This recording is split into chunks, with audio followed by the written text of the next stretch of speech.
Alright guys, welcome back to the channel. If you're new, my name is Bobby. Guys, we never spoke about Satan on this channel. We truly haven't. Since I reverted to Islam, we never touched on that subject. So today we're gonna check out the channel Religion for Breakfast with the latest upload, Who is Satan in Islam? Iblis Explained. But before we do so, guys, do me the favor, if you enjoy my content, leave me a thumbs up, subscribe to the channel if you haven't already, and check out the links in the description box below to further support my work. It truly helps a lot, and this channel couldn't exist without your support, because as you know, we are shadow banned, demonetized, and whatnot, so it is crucial to support my work so I can keep on going with it. And now, with no further ado, let's have a look. He's called the Lurking Whisperer, the Accursed One, the father of bitterness. In Islamic tradition, the devil is a bit different from how he's conceptualized in Christianity. He's not a fallen angel waging war on heaven, nor does he compete with God for dominion over humanity. Instead, he plays a more insidious role. I said it already a billion times on my channel, but for new watchers, I come from a Christian background. I haven't been born into a Muslim family, I was born into an Orthodox Christian family, and therefore, yes, I grew up with those Christian concepts of fallen angels and of the devil and God battling into eternity ultimately. This spiritual battle between good and evil, which ultimately has to be fought in some sort of warlike scenario. However, once I read the Quran and once I started studying Islam, it all fell into place. Everything started making sense, of course, because God is the creator. He has dominion over everything. Therefore, Satan is simply a creation of God. He cannot compete with God. There is absolutely no battle to be won. The battle is already won because God is one. This is it. He is the creator of everything. Nobody can compete with him. Pretty obvious. And moreover, when God creates, he knows what he creates. So when he creates an angel, that angel will follow God's will perfectly. There's absolutely no doubt about it, because God created that angel with a purpose, with no free will basically. So this angel will have to obey God's will. A perfect servant, so to speak. And therefore, when we talk about fallen angels, that doesn't make sense because it diminishes the foresight of God yet again. So God creates an angel, but somehow that angel can fall then. Why don't the other angels fall? That doesn't make sense. And therefore, within Islam, no, Satan is not a fallen angel. Satan was a jinn from the get-go. A jinn that had free will, a jinn that could choose. Very sensical. Deceiving and challenging humanity from the shadows. Over the centuries, scholars, mystics, and theologians have wrestled with what he stands for and what lessons his story holds. One of the names of this figure is Ash-Shaytan, that is, the devil, the Satan. He's also known as Al-Adu, literally the adversary, which you may know is a translation of the Hebrew word Satan as well. But the Quran gives him a specific name, Iblis. So who is Iblis really? Where did he come from? And what exactly is his deal? Why is he so obsessed with leading people astray? Now, Islamic tradition is incredibly diverse. There are, after all, almost 2 billion Muslims today, but it's a fairly universal belief that Iblis is a corrupting force, seducing the sinful and luring them into Gehenna, or hell. He induces impious behavior in those he can deceive, particularly pride, envy, lust, gluttony, greed, and hatred. According to tradition, he can be invisible or take any human form, except for that of the Prophet Muhammad. He can manifest in dreams or enter people's bodies like a disease. He's also said to distract people during prayer, making them forget if they've already prayed or jumble their words so the prayer doesn't count. One of his signature moves is whispering sinful suggestions in the ears of anyone who'll listen. In fact, there's even an Arabic word for his whispers, waswasa, which even sounds like a whisper. One hadith attributed to the Prophet Muhammad illustrates the extremes to which Iblis will go to disrupt prayer. The story goes that a man was mentioned to the Prophet who had accidentally slept through the morning prayer. The Prophet said Satan urinated in his ears. In other words, missing prayer was not just seen as oversleeping, it was framed as the result of satanic interference. And just to be clear, most Muslims understand the Prophet was speaking metaphorically here. Iblis also commands lesser devils known as shayateen, but these devils are not the pop culture, red-skinned, horned creatures with pitchforks. In fact, the Qur'an is explicit that shayateen can be human or jinn, which are supernatural beings that can be good or evil. So Yes, devils are exactly. not believed. Yes, and this concept was very straightforward to me as well, because if you've been following the channel, you know that I had plenty of spiritual experiences, and in those spiritual experiences I encountered different beings. However, they were not just black and white like it is depicted within Christianity. In Christianity you have angels and demons, so ultimately good beings and ultimately evil beings, and that's it. There is nothing in between. If anything, the human would be in between, and that's that. However, within Islam you have the jinn, and the jinn could be believers even. You have Muslim jinn, you have Christian jinn, you have all kinds of multidimensional beings that have different attributes and moreover different grades of goodness and of evil, so to speak, because they do have free will. So when we talk about jinn, we are not simply speaking about little red-horned devils, as he said, but rather multi-dimensional beings that have very unique attributes and characters. To be separate entities in the Islamic tradition. Rather, their opposition to Islam is what makes humans or jinn devilish. Openly condemning and rejecting Iblis is an important signifier of faith for many Muslims. One way they do that is through the ta'awudh, a short prayer said before reading the Qur'an or starting an important task. It goes, "I seek refuge in God from the accursed devil."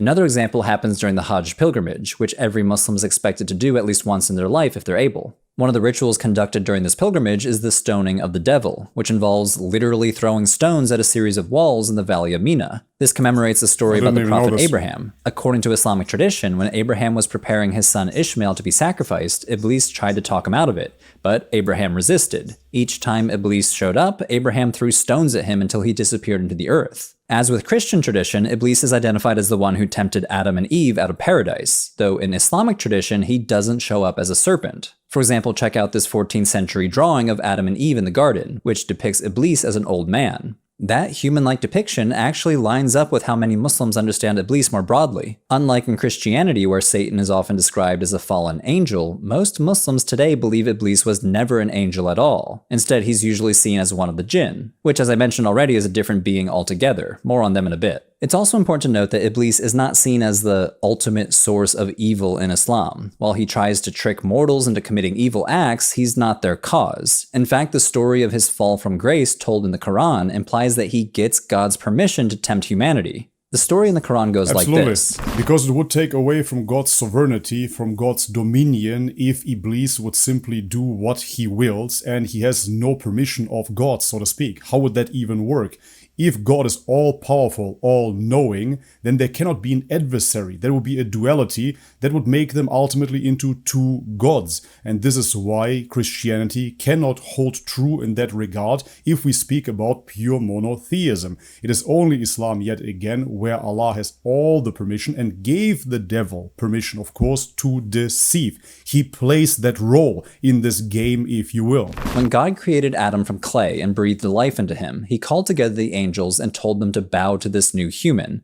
Iblis refused, and when God asked him why, he replied, since he's made of fire and Adam is made from clay, he is superior to Adam and will not bow. For that defiance, God expelled Iblis and placed a curse on him. But before he left, Iblis asked for a delay in his punishment. He wanted to be allowed to roam the earth until the day of resurrection, when all souls are judged and either sent to paradise or to hell. God agrees, and that's when Iblis declares his intention to deceive and corrupt mortals except for God's chosen servants. God allows the plan and tells Iblis that those who follow him will join him in hell. There's a lot to unpack from the story. First, notice that his disobedience before God is not the sort of militarized rebellion that, say, John Milton describes in Paradise Lost, where Satan leads an armed insurrection against heaven.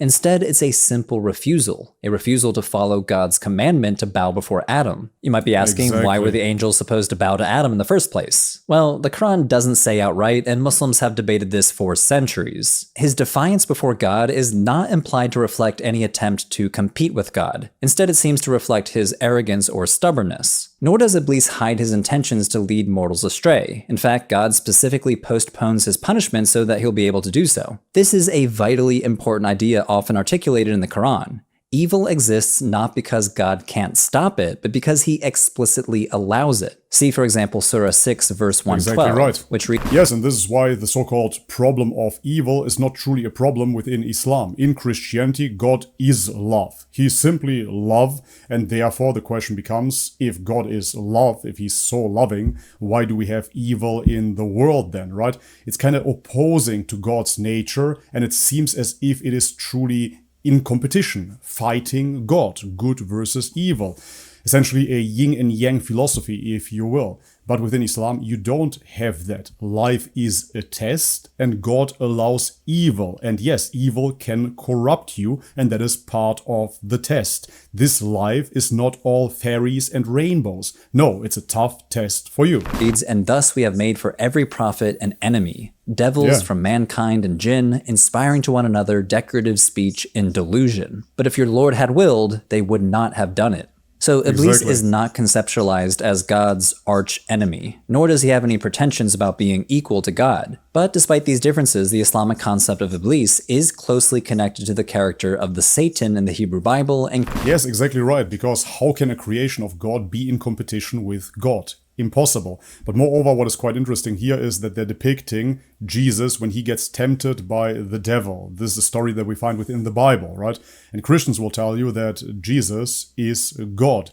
And now God himself is tempted by his creation, the devil. It is absolutely impossible for God to be tempted. And of course, Christians will recognize that, and then they will say, well, here Jesus is in his human nature. God, of course, cannot be tempted, etc., etc., etc. Christianity's notion of the devil. In fact, many scholars believe that the name Iblis, which does not appear in any known source prior to the rise of Islam, may actually derive from the Greek word diabolos, which is the root of the English word devil and diabolical, and which itself is a direct translation of the Hebrew word Satan. Though it's unclear exactly how diabolos might have morphed into Iblis, the phonetic shift is unusual and still very much debated. Other theories link the name to Arabic roots meaning despair or confusion.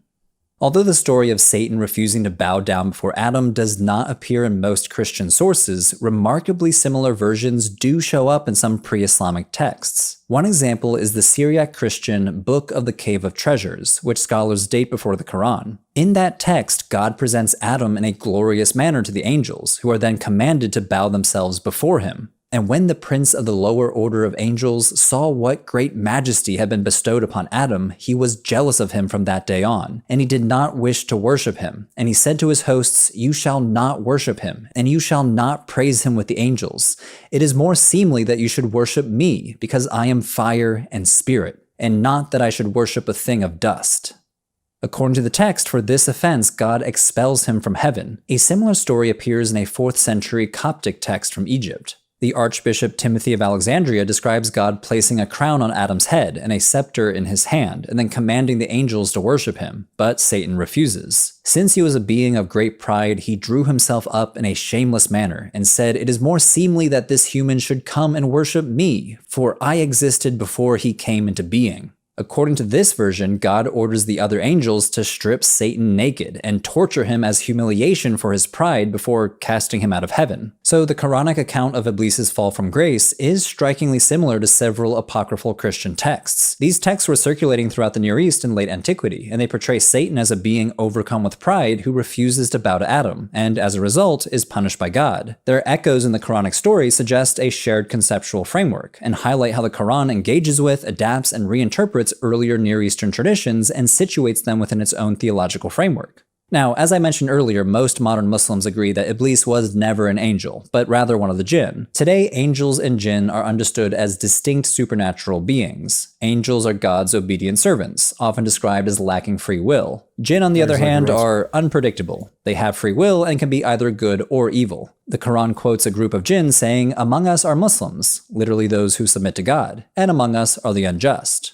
So, like humans, jinn exist in both righteous and wicked forms. They live alongside humanity, but can remain invisible or take various shapes, including appearing as humans. However, while most modern Muslims accept that Iblis was a jinn, early Islamic thought was not so uniform. In fact, the idea that he was an angel had notable support in Islam's first several centuries. In the early 10th century, one of the most famous early Muslim theologians, al-Tabari, not only affirmed that Iblis was an angel, but he also cited a number of traditions claiming that he was once a kind of angelic general. According to these reports, Iblis led heavenly armies against a group of jinn who had departed from paradise and made their home on earth, where they were spreading corruption. After defeating them, Iblis grew proud of his own power, and this arrogance ultimately led to his defiance of God and refusal to bow before Adam. What's really interesting, though, is some of these traditions that al-Tabari cites give the name of Iblis before his fall. He was once called Azazel. This sounds a lot like Azazel, which is the name of a fallen angel linked with a group of angels called the Watchers in the first book of Enoch. The Watchers teach mankind the art of warfare and sorcery, among other things. So it seems that by the early 10th century, traditions echoing the book of Enoch had entered elite Muslim discourse, shaping interpretations of Iblis's backstory.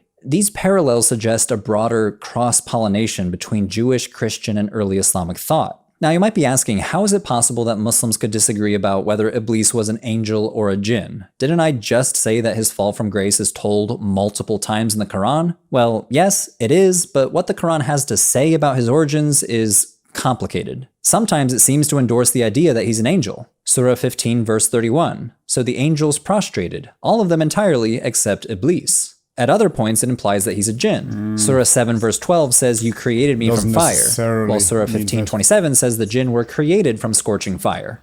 And then there's one verse that seems to support both sides at the same time. Surah 18 verse 50. We said to the angels, prostrate to Adam, and they prostrated, except for Iblis. He was of the jinn, and departed from the command of his Lord. Yeah, I mean, this couldn't be any clearer, could it? We said to the angels, prostrate to Adam, and they prostrated except for Iblis. He was of the jinn, and departed from the command of his Lord. So it clearly states here that Iblis was of the jinn and that he departed from the command of his Lord. The angels, on the other hand, that don't have free will, did not depart. So what's going on here? The first half of the verse seems to include him as part of the angels. The second seems to state clearly that he's one of the jinn. And proponents of Iblis being a jinn will point to that phrase, he was of the jinn. Matter settled, right? They'll correctly observe that the prior phrase doesn't clearly state that he was one of the angels. Like, consider this phrase. The headmaster told the students to raise their hands. Everyone did, except the teacher. Clearly, the teacher here is not considered one of the students, just as Iblis may not be one of the angels.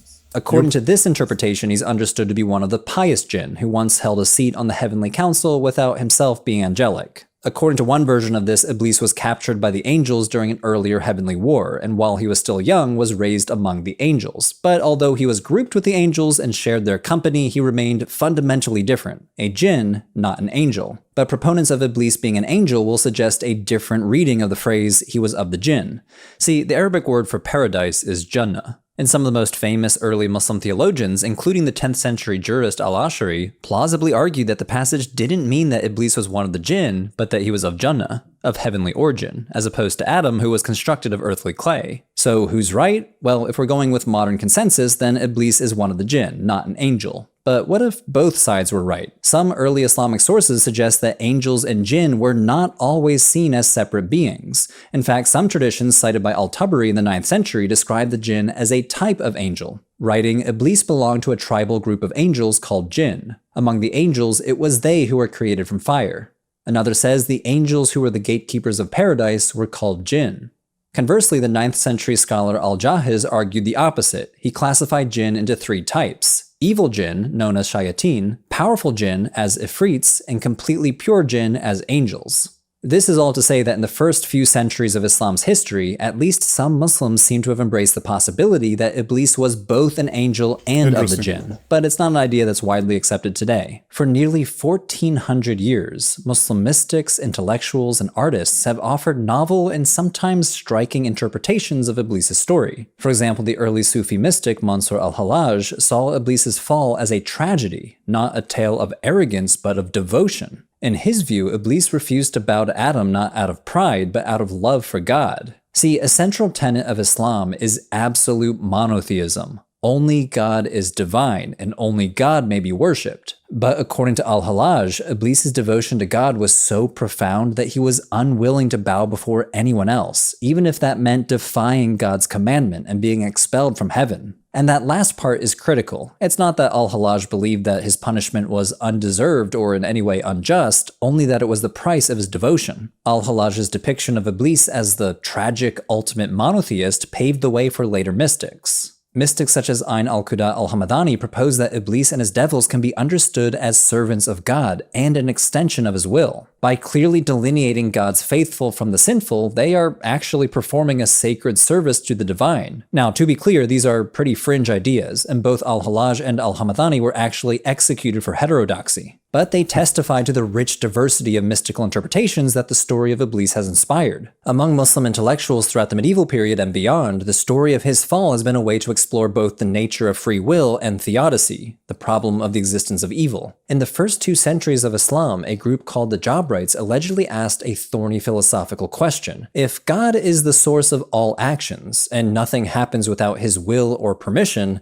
does that mean he compelled Iblis to disobey? Now, our understanding of the Jabrites comes mostly from their critics, which makes it tricky to pin down what exactly they believed. But in any case, Islamic orthodoxy ultimately rejected their framing of the issue and embraced the doctrine that sufficient free will exists that God can justly punish Iblis for his actions. The fact that God permits sinful behavior doesn't excuse the sinner, who still bears responsibility for choosing to act sinfully. Moving away from the domain of intellectual elites, Muslim folklore often embraced the idea that Satan and his devils can inspire great works of art. One of the most celebrated poets of early Islam, Abu Nuwas, often invoked Iblis as his muse, especially in verses celebrating wine, revelry, and forbidden love. When my beloved shunned me, and I received no word from him, I called upon Iblis and complained to him, shedding tears of desolation. Obey your uncle Iblis, to do so is your religious duty, and perfect your unbelief. Commit no minor sin. If you must sin, make it a great one. Iblis is also remembered as a master musician, someone who strikes deals and grants otherworldly skill to performers. In the 1001 Nights, for example, several legends feature Ibrahim al-Masili.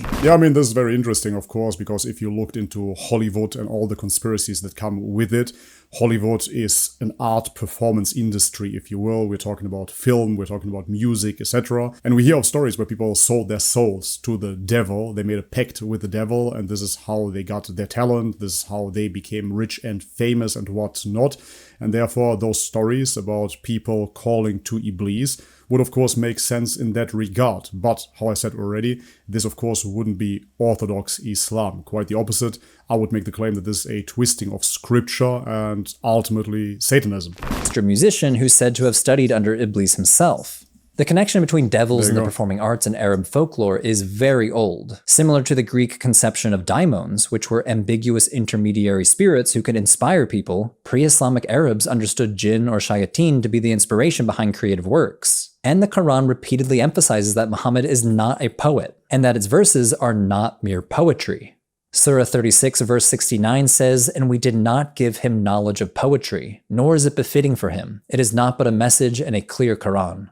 Verses like this are widely understood to imply that in the Prophet's day, poetry was linked to the influence of malign spirits, so it was necessary to distinguish between divine revelation and demonic inspiration. Today, Iblis remains a symbol of corruption, temptation, and sin. But as with all religious figures, interpretations vary. And for over 1,000 years, Iblis has embodied the tension between free will and divine commandments, arrogance and devotion, rebellion and servitude. Alright guys, and this is it for today's video. I'm going to cut it off here. If you want to watch the full video, head over to Religion for Breakfast. The video is called Who is Satan in Islam? Iblis Explained, but moreover, they have many other religious topics and videos on the channel. Definitely worth checking out. Alright guys, but this is it for today's video. Do me the favor and like the video if you enjoyed the content. Subscribe to the channel if you haven't already. And please check out the links in the description down below to further support my work. This channel cannot exist without your support. So thank you very much for your donations. And now, as always, may God bless you all. Much love and peace. يا نفس إن لم تظفري لا تجزعي